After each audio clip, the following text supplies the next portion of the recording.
Hierarchy. Hierarchy. Hierarchy. Is there a difference between hierarchy and hierarchy? I think it's hierarchy. Because I can't pronounce it, but I hear it all the time from the videos I'm watching. So hierarchy.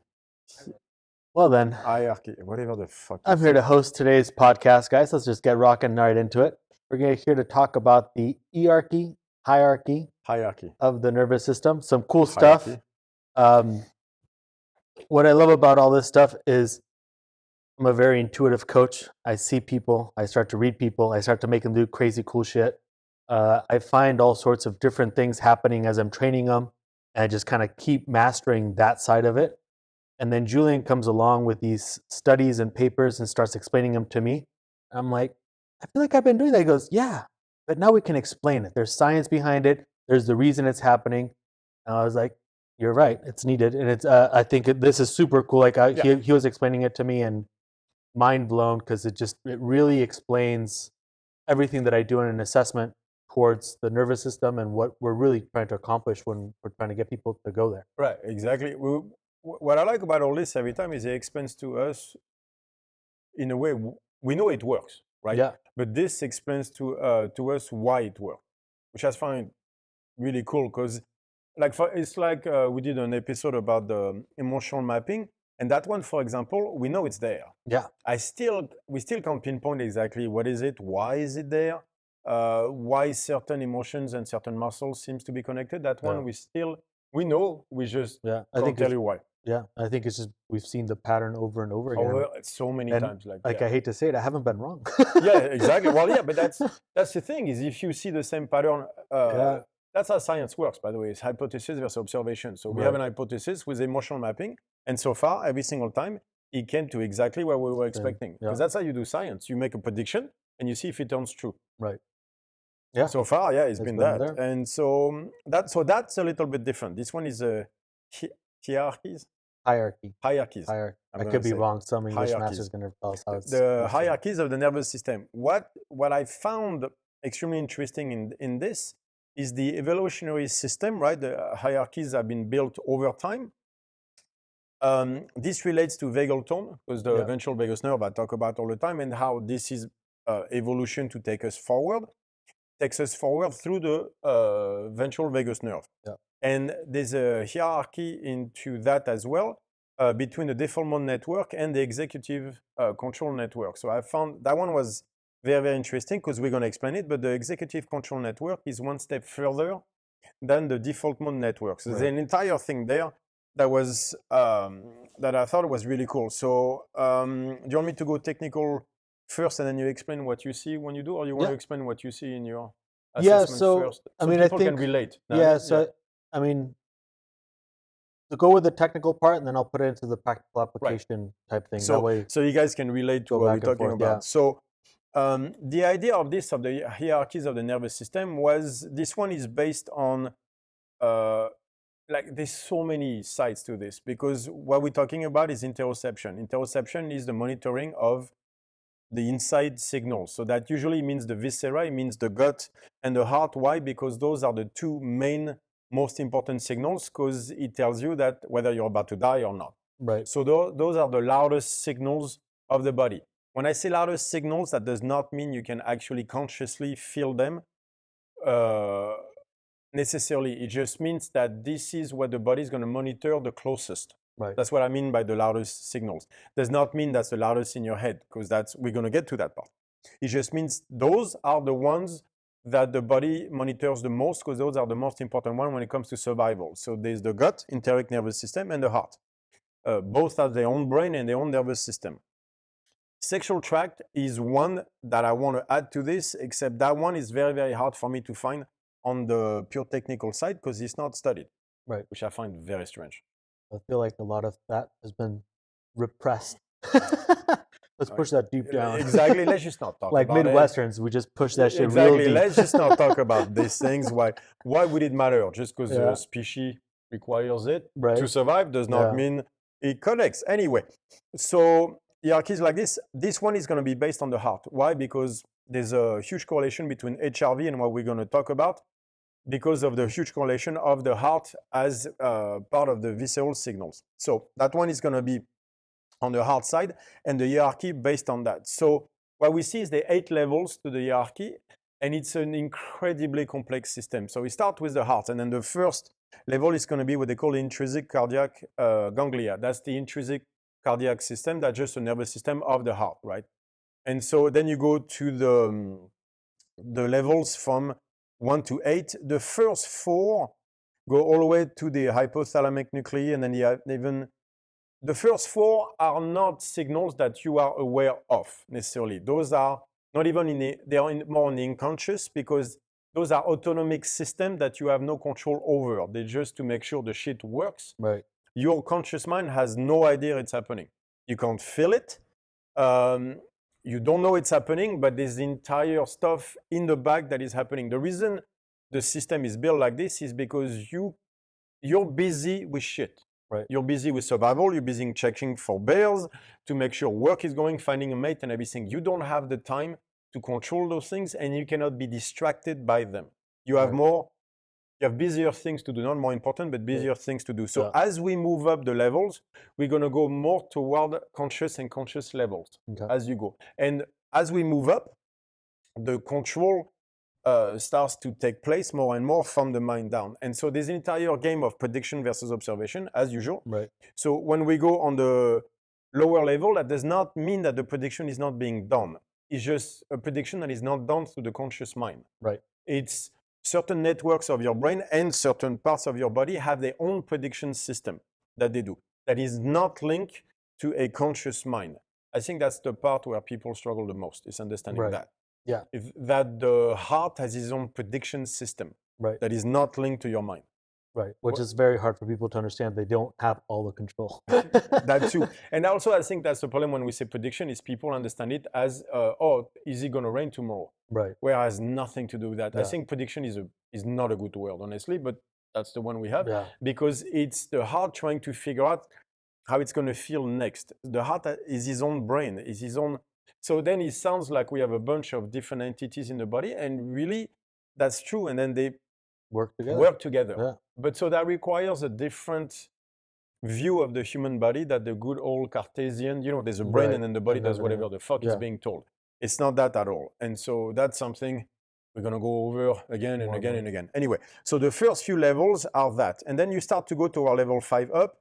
Level 5 is more amygdala. So now we start to get into all the fear response, the stress, all that stuff.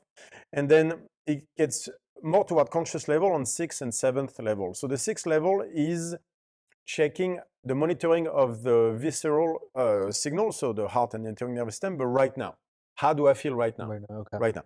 When we get to the level 7, it's the same idea. How do I feel right now? But based on past experience. So what that means is like, that's how I feel right now. What does that mean? Right. What does it mean that I feel good? What does it mean that I feel bad? So when people start asking themselves those questions, what does it mean? You're in the 7th, which happens to be the default mode network. Why does it matter? That one, for example, because that's where the sense of self lives. Right. I had podcasts on the subjects, which we might have to redo anyway. Yeah. But that's where the sense of me, I, all that stuff, and the sense of me lives. It's in a default mode network. We see You that. could say that's like the narrator or the observation side. Yes, right. It's like, Right. oh, this is happening. Right. I am feeling this. Yeah. Like, and that's all that stuff. So that doesn't mean you have a conscious decision So there's making. Or what's still not happening. really that much control over those No. wheels spinning There in is the not. default mode network. There is not. But this is where you start to be conscious of them, of the shit happening. Yeah. Okay. Right? So the 6th is like, I feel that. Right. The 7th is like, what does it mean? So you start to have that narrative Yeah. about, I feel this. The guy cheated on me. The girl did this. All this has happened, so right. therefore. And the default mode network also, what is very important, is really where the super ego lives, where society's biases and priors starts to really pound on you, because we are social creatures, like a lot, talking about control. A lot of what we do things based on priors, based on biases that were given to us by our parents, because they are the caretakers. Right. And in the first 6 months of your life, you can't do shit by yourself, for example. And so your definition of the world is done through a caretaker. Right. Like, you cry, so you have, I cry, I have food. So there's an entire base of your not more than identity of your system that is based on that. Right. We are social creatures because of the way we are born and raised. So it's a very important concept because that's where the default network comes into. Right. Default networks is that not narrative, it's a humongous bias. Yeah. That is that. If you remember the podcast, I was talking about savant autistics. I can actually turn that off so that they can do what they do based on observation and less on the prediction bias system. Right. So that's a very important thing.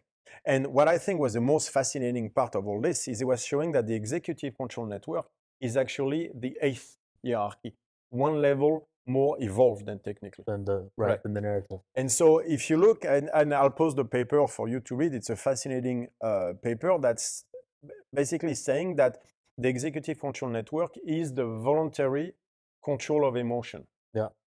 And that is someone from different things, is someone shielded from the interoception part so that you can make your own decision based on longevity of long-term goals without being too freaked out with what's happening right now. So that's why, for example, you cannot think long-term if you feel like shit. Right. Because then you're going to go down from the 8th level to lower levels at whatever level you need to be at where the thing is getting stuck. Right. So you can see that whenever you start to have physical issues, you actually devolve from the ventral vagus nerve and everything toward wherever level you need to fix the problem. Right. Yeah, and which I think is super important. I mean, if you look at it on a life day-to-day basis, like I think about it right away, like my accident, and then my mom gets told, hey, your son's in the ER, might die. There's no time for this freak out machine to happen. So what happens? Executive network takes over. She's like, I need to take action. And she stayed super calm until she was with me and I was out of the ER. And then the full breakdown happened, right? So it's basically once she was safe. Exactly. Right, exactly. Yeah. So that makes total sense as to why you would stop the default mode network. Otherwise, that freeze state would happen super fast. But that only happened because it was that important. Right. So that's where the whole thing is going to be, is that the point is the 8th. Part of the hierarchy, because the point is to give you the capacity to go, okay, stop the freak out, stop. I don't care how I feel. I need to deal with it because this is more important. And then she was able to go from a freak out to a more positive or active view of the situation, saying he needs me. So I'm going to put all that stuff, shift everything. And then she was in that complete control of emotional repression, just control of it. She shifted to a positive aspect of let me be active about it, let me do something. Yeah, so I think it's important also to note when we're saying active, when we're saying positive, there's no positive or negative. I think we're talking more about either repressing and being passive, or being active and changing towards integration. Action. This is I think we'll do an entire podcast on that, on the difference between integration and repression. Right. Too many times when we talk to people, we're not saying bury the pain or stuff like that. It's not that. It's integration. You have to take the pain and actually transforming into something more not positive but more active. More active, anyway, So, but this was showing that evolutionarily speaking, this is what evolution is giving us, is the capacity to voluntarily control our emotions. So again, that does not mean repression. That does not mean like kumbaya, everything is great, when obviously it's not. It's not the point. Because that's being passive, right? So you'd still be in the default mode now. That's repression. Yeah. That's actually 100%. full repression. It might be even lower than the default mode network if you look. But it stays on the 7th. The point is to integrate what's happening and try to shift your view so that you can have not a more active approach to the situation to actually fix the problem. Right. Because if you look on the default mode network, it's going to be like, it's a narrative. So it's like, oh my God, this sucks. Right. Or, it's the Facebook quote. Oh yeah, like I can go past that problem, but you're not doing it. You're just talking about it. Exactly. Well, like all the people that just keep going online and posting about everything, but never actually show up to a rally, never take action on any of it. Right. It's a fucking Facebook quote, right? But what do people that are stuck tell you? Like their head spins nonstop. Yeah, it's spinning because you're just talking. Right. You're not doing stuff. So that's the 7th, right? So that means evolutionarily speaking, the idea is to go to the 8th level of the hierarchy, which is executive control network. And when we see that, we see like all that is called the Rich Hubs Club, which is the networks of the brain that use the most energy. Then they all start to work together as like a global workspace. And then you have actually a fully conscious experience. So you're actually present. And now you can take wherever you are and shift it to where it needs Needs to to be go. to get the goal that you want to get to. So when you're talking about the Rich Hub Center, which Yeah. is the brain networks working together, A bunch is of them. that going from level 7 to level 8? Yeah. Okay. That's when you get to level 8, is when all of them are synchronously working. Working The together. problem is you can have, those can work, but they're all over the place. Right. And that leads to, that's where the unconscious actually takes place, is if you have some of them not synchronized with others, Right. it won't fully come to a conscious presence. Right. It'll stay mostly in the back. And that's where the unconscious decision making comes in, where you have no idea why you're acting the way you are. It's because then now you have, it's a bunch of networks. Because Right. the brain And is so- not one part versus the other. Yes. It's always a bunch of networks Bunch of- working together. Yeah. And so, but unless they're synchronized, you won't have the full conscious present moment. Right. So that synchronization is the key, because then that's going to link to actually another stuff we are talking about the heart, Right. that Which that, will be that even cements that idea. So when we put even the two more. ideas together, I think it's very powerful. Yeah. Before I go there, let's link this a little bit to what you see. Yeah. in So I mean, assessment and basically, stuff. what I do with the assessments and when I'm trying to work with people, anxiety, so on and so forth, it's about being able to understand they need to be active and they need to be there. So Mhm. every time that I'm pushing them through, it's basically that, right? We start with the heart rate. So when trying to get that active eye, so getting the blood pressure to go up, the heart rate to go Mhm. up, body temperature. And all I'm looking for is their freak out moment. So When they disengage, right? yeah, and so as soon as they start to disengage, I see they hold their breath. I see them Mhm. starting to look away. They try. You can tell that they just don't want to be there.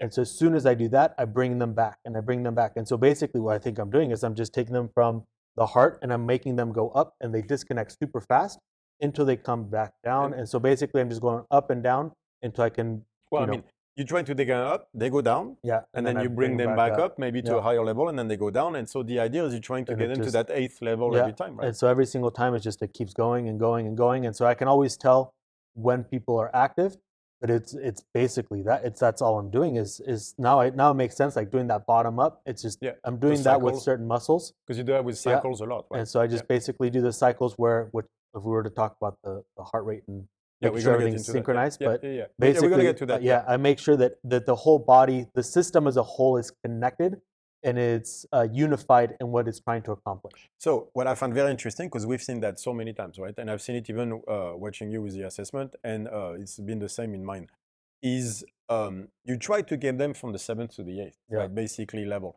And what you get in the 7th every time is you get the words coming up. Yeah. That's when the narrative usually comes up, and that's when they Nonstop. fight you the most. Yeah. And that's where the most bullshit comes out of, Excuses, yeah. is when you're trying to get them to basically being active. I have to stop saying basically.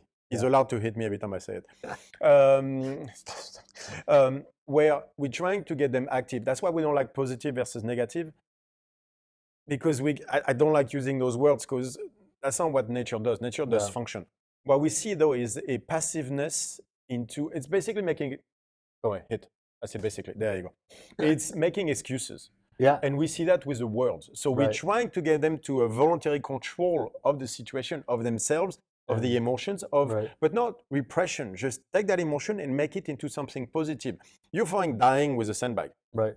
We know that, but you're going to have to find yourself in it. So you're going to have to be active toward that affirmation Right. of yourself, right? Wow. And what do we see? We see the words coming up. Oh, Right. it's either I can do this, or yeah, but, and then that's when they Yeah. unpack stuff. When I And was a kid, when everything. this, when, And no matter it's funny because I had a great experience in this last coaches week in St. Paul, where I had an intern and he was in another coaches week. And the first coaches week, you could see everything that was geared towards fitness was at a passive, was at a punishment state.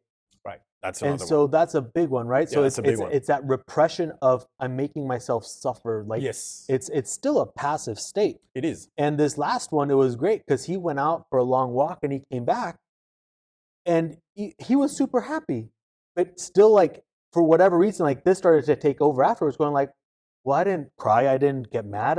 He's like, I just kind of felt like, I was like, what's wrong with that? You finally know, took for that once, energy, yes, that exactly. emotion, and you were able to gear it towards something active, which is the point. Let's talk for a second about this. When we say go find yourself, how come most people come back crying? Yeah. Like, why is it that finding yourself always leads to something horrible? Yeah. What can it be? You come back and you feel awesome, Super Saiyan, like God mode, ultra Yeah. instinct, So perfected. it's been super trippy to see that pattern come about with mainly people that come from a long time of doing exercise or fitness Yeah. or sports. It's always a punishment. Yeah. Right. It's a punishment-based. very. I mean, I don't want to bring religion back into this, but it's almost a very religious, punish, Experience, yeah. like negative, passive, enduring type thing. So I think that what we do with the assessments and what I do with all my what I try to do with all my clients is I need you to be active. Like there needs to be joy in what you're doing, right? There needs to be that Presence. take that presence and just be here. Like Yep. embrace it. Yeah, it hurts and it's painful and We all know embrace that. it. Like Yep. it's a matter of shifting that gear. So this for me explains it so much better Right. in the aspect of the back end of what I do because I'm always like, just I know it's gonna suck. I told you it was gonna suck and it's gonna hurt. It's gonna suck every time. But that's what happened with me when I was on the mountain. It's like, hey, Yeah. I was ready to call my mom and be like, hey, listen, I'm dying here. Like, game over. Oh, you lost your Yeah. son. And my uncle said, you can call her when you get off the mountain. And that was that switch right there. I was Yeah. like, well, fucking A. I'm gonna Yeah. get otherwise my mom's gonna kill me that I died without saying goodbye Yes, type thing. exactly. Which Yeah, is I can't have that. still not the proper mindset, but you guys get the idea. It shows you But- what fear is can make you do. But Yeah. But so basically that was the shifting moment where I was like, well, if I'm gonna be stuck in this mountain and I'm in a shit ton of pain, and I mean, let's be real, like, what can I do? I can either A, die, I could make jokes about it. Listen, I'm in the worst situation you could be in. Me bitching about it and making everybody's life around me miserable is not gonna make it better. They all can probably that's a understand good mindset how to much have, pain but I'm yeah, in. Yeah. So therefore, No, they won't. embrace it and let's move forward, right? And so but it was such a cool shift where like now you look at this and it's like another epiphany because Right, I'm yeah. like, that's exactly what happened. But actually, that's what an epiphany is. Yeah. If you look, because we're going to go into the other aspect for the heart, is I think is when you have a synchronization of everything within yourself, where you go and you become truly active, truly present, truly Right. conscious. That moment of epiphany where this is the most present you're ever going to be when you're that, because you feel like your whole body Right. is into whatever you just realize. That's the best And it feeling in the just- world yeah. too. Yeah. But I think that's exactly what this is. Again, is voluntary control of emotion. It is not repression. What I found the most interesting about Could you that, explain repression again for people? Like, Right. what would the definition of repression? repression is, you know, when you take the stuff and you bury it so deep inside, you're not aware it's there anymore. We see that like it's enduring. It's people like the runners, like Right. they go, they run, everything hurts, and they, you know, like and then they're gonna take all that and just keep burying push it down, keep burying inside, so that they know it's there, but they refuse to look at it. Right.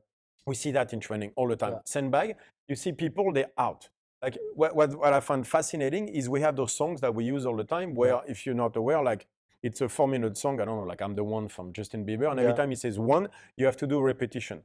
We've seen that a lot of people that do long distance running always miss words. Yeah. Because they can't listen to the song, pay attention to when the word is coming, because you don't know, because it's the first time maybe Or you hear just the zone song, out.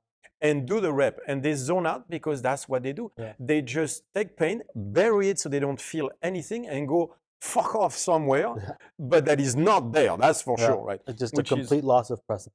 Complete loss of presence. We see exactly the opposite of what we want. So Yeah. that's repression. And we see people doing that, missing the point of integration and going to our repression, which means I feel anger.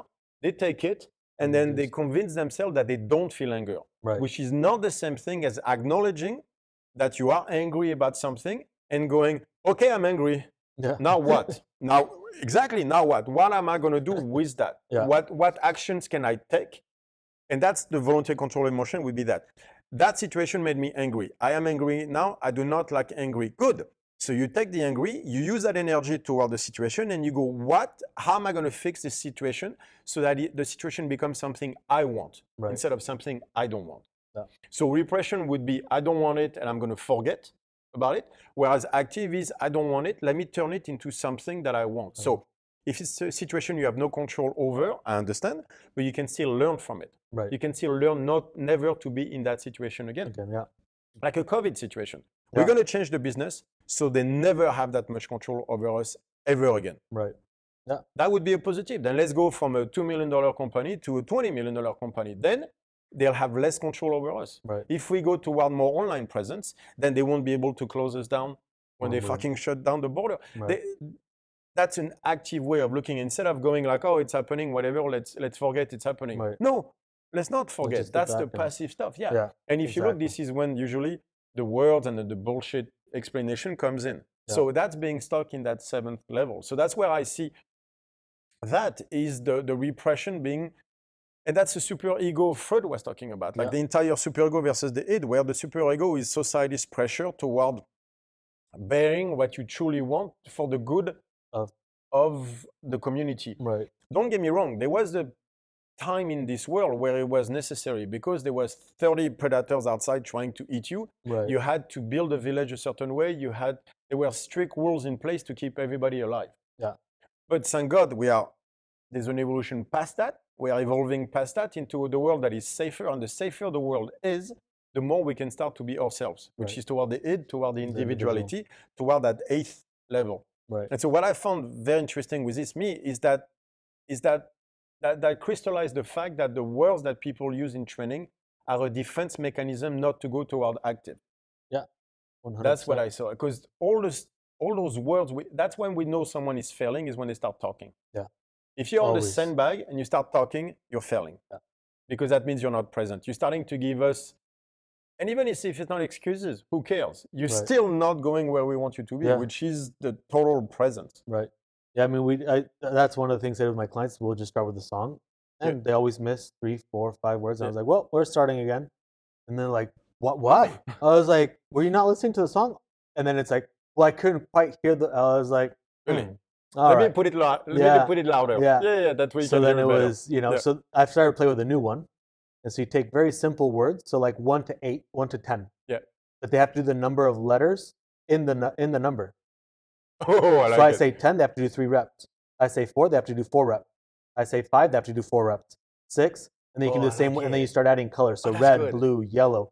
Because they're having to do math. They're like, oh, fuck. They Oh, I can't, like, they can't that's a displace. great idea. Yeah. Oh, that's smart. Oh, I like that one. I like fucking with people. Oh, I like I that one. find That's so gaps. smart. Yeah. Oh, I like that one a lot. Yeah. Because we could maybe do the sled and then going into that shit. Oh, Yeah. that's good. Because then they still have to do the isometric holds and everything. And so Yeah. then Oh, it's, that's it's really good. always Yeah, they by the have way, to the stay power present. of isometric for fighters. It's awesome. Oh, it's Works that one. wonders. We're gonna talk about that one. Yeah. That is a great. Oh, I like that one. Yeah. That's really smart. I like that one a lot. But so to me, was crystallizing the importance of words in repression. Yeah. So, but because that tells you something about psychotherapy.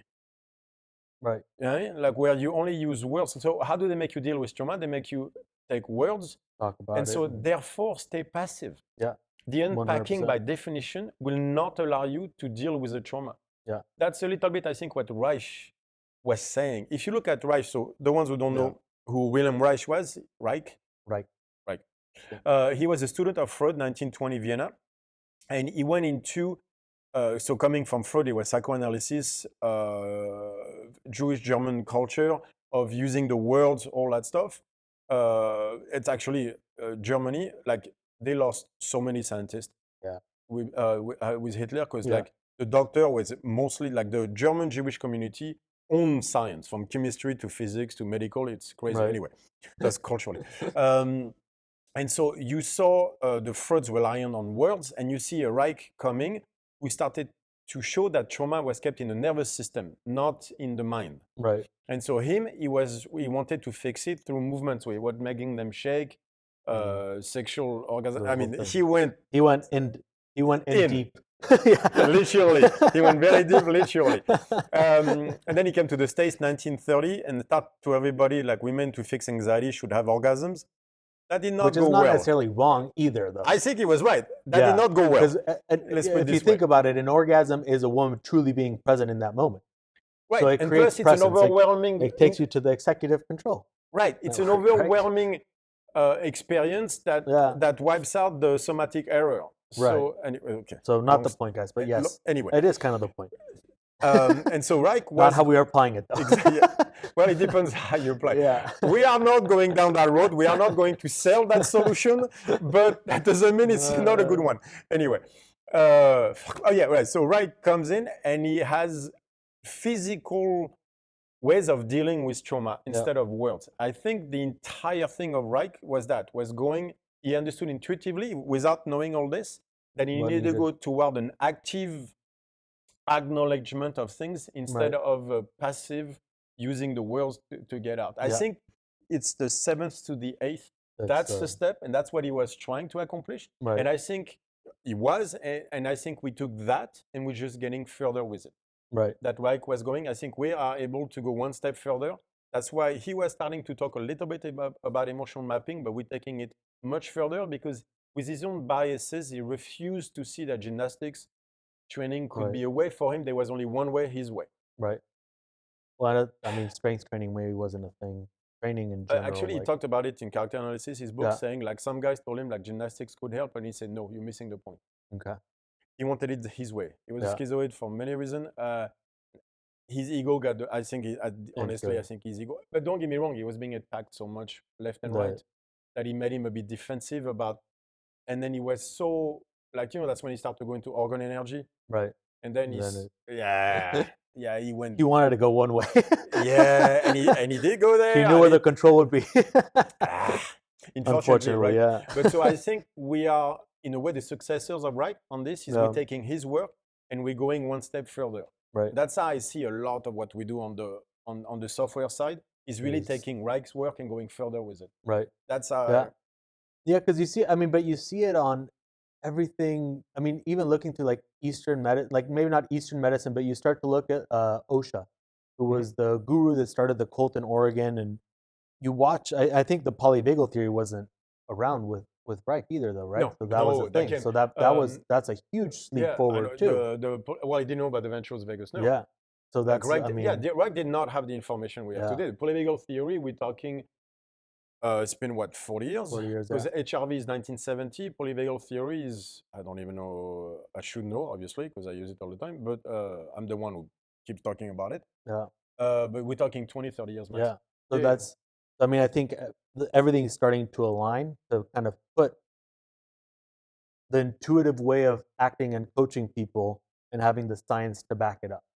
Right. But we've known this Yeah. for a long time. That annoys me. Actually, my job sometimes, my role here sometimes annoys me, is that we need this to confirm things That we've known we've for done. so long, Right. that cultures have known for For so so long. long, yeah. This has been said in so many cultures, just Right. maybe not with the fancy scientific word, but that didn't Right. make it wrong. Yeah. It was still right. Yeah. Yeah. It's For just sure. now we have the backing up of neuroscience in order to go there. Yeah. But it was already there. So to go one more level on this, there's that book about the heart that I have, and they were talking about what's called cardiac coherence, which is a very interesting phenomenon, and that when the cardiac coherence happens, respiration, like you have different organs that get synchronized together, Yeah. and everything works at the same rhythm. Right. The whole rhythm thing is extremely important in the body. I'm not going to go into the basal rhythm stuff, but it's an extremely important part. And we saw that cardiac coherence, I have a few graphics if you ever want to see, that brings things that are completely look chaotic into the exact same level of functioning. Right. And I think that's what we see in that epiphany we were talking about, where suddenly all systems work together at the same rhythm. Yeah. And interestingly, we can create cardiac coherence through breathing exercises, but that only lasts a few seconds. Right. But I think that's where we see the Wim Hof and all that stuff working, All where all started systems to- work together from specific rhythm to respiration to HRV to everything starts to connect.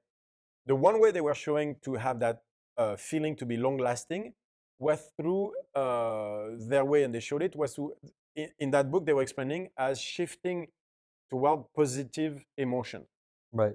So that's how they explain it. I don't like the Like positive the versus task negative. positive Right. network. type, And- yeah. Exactly. But they were saying if you can do that, you had a long-lasting cardiac coherence happening. Going And through they have that. all the graphs to show that. Yeah. But if we take that and we apply to this, Then that's it's- exactly what we see. So it's not Yeah. positive emotion. It's going Right. toward the voluntary control of emotion, being active toward a task that gets you the goal that you want. Right. Which is, I mean, it explains so much. It explains the ETE moms. It explains Right. the sandbag care workouts that I give people because Right. they finally have coherence all throughout and they can just Right. go. And it also shows you the importance of the heart. Yeah. Into In the the whole- coherence, yeah. right? Because like they were showing through EEG and then ECG and AKG and all the EKG. and all the stuff, even through HRV. So all the measurements, how much the heart Had an effect has an overall. effect on that. And they were showing how much information is kept and is being given in between the time between the heartbeats. Crazy. That's what HRV Yeah. is, heart variability. It's the yeah. time between the heartbeats. How much information is being kept there, because hormones are being pulsated, so thrown based on that time as well. Okay. So there's an entire rhythm of the body that is based on the time in between the heartbeats.